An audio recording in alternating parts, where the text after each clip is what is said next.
niya dyan sa kilay niya na inahit na dudrawingan na naman niya. Ang nakasulat doon ay Bobby Brown. Isa pa yan sa hindi ko maintindihan. Bakit kailangan niya ahitin ang kilay niya tapos dudrawingan din niya?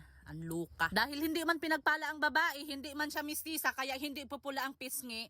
Maglalagay siya nitong pampapula sa pisngi niya. Kahit anumang gawin mo dito kay Dorinel, hindi yan talaga mamula. Kahit anong sermon kahihiyan, hindi yan tatablan, hindi talaga yan pupula. May nabasa pala ako ng mga comment na mamahalin daw yung blush on niya. Sosyalira ka talaga, Dorinel. Kung hindi ko pa mababasa ang mga comment ng mga tao dito sa social media, hindi ko talaga malalaman. Dahil maputla at kulang sa sustansya ang labi sa babae, naglagay ng lip tint.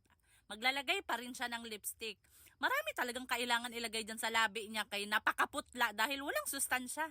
Kakainom sa milk tea. Kung ako pa dito sa babae, kung ibinili na lang niya ng vitamins yung mga pinagbibili niya dyan sa makeup, mas maganda pa. Baka titino pa ang isip sa babae. Sus, napakaganda sa babae, oh. Akala mo marunong maglaba sa mga